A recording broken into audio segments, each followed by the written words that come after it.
In the digital shadows, some stories are erased, not because they failed, but because they succeeded all too well. This is an unauthorized look into the ShadowTech Archives, a file purged from history, a project that was never meant to be found. The year is 2003. In the digital shadows, some stories are erased, not because they failed, but because they succeeded all too well. This is an unauthorized look into the ShadowTech Archives, a file purged from history, a project that was never meant to be found. The year is 2003. While the world was booting up Windows XP, playing on the first Xbox, and listening to music on the Zune.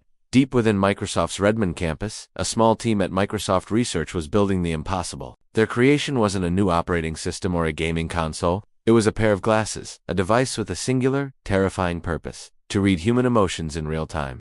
Its internal codename was Project Empathy. The official goal was benign: to help people with autism understand social cues. But one researcher, a brilliant but elusive engineer named Dr. Evan Kobayashi, saw a different potential. Working late nights, off the official record, he began writing his own algorithms. He pushed the hardware beyond its intended limits, using 43 facial tracking points and discrete infrared microcameras to capture what the human eye misses. He wasn't just tracking smiles or frowns. His software was designed to detect the subtle, involuntary micro-expressions that betray our deepest feelings: fear, deception, attraction, resentment. The glasses could see it all. Early prototypes were clunky but effective. Test footage, allegedly leaked from the lab, shows a stunning capability. During a staged meeting, digital overlays appear above each person's head, displaying their true emotional state in stark, simple terms: anxious, contemptuous, engaged. The technology was flawless. It translated the unspoken language of the human soul into raw, readable data. Project Empathy was no longer a research experiment. It was a key that could unlock any mind. The project was presented to a select group of 7 top-level executives. The room was tense.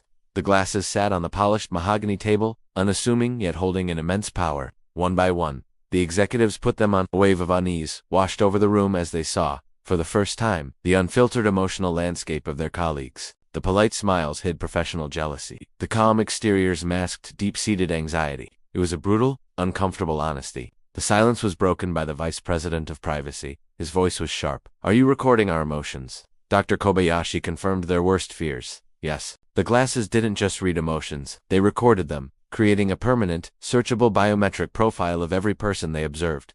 The room erupted. The implications were staggering. This wasn't just a breach of privacy. It was the end of it.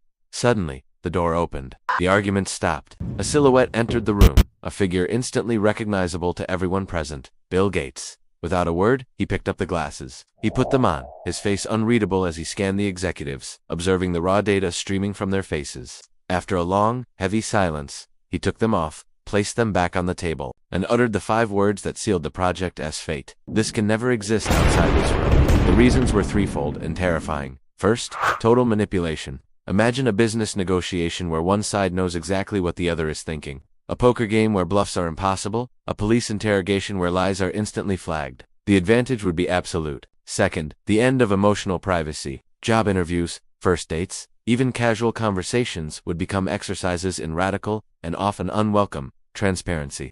Crowds could be scanned, their collective mood gauged and potentially controlled.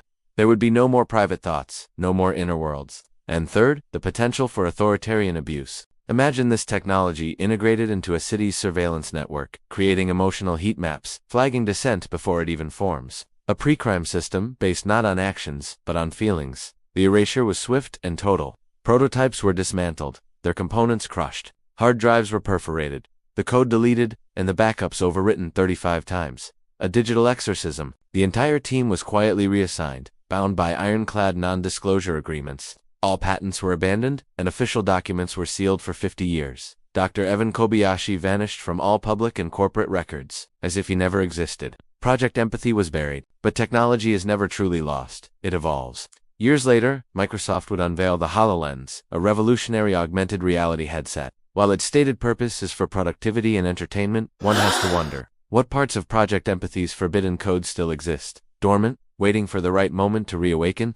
Some tech disappears for a reason,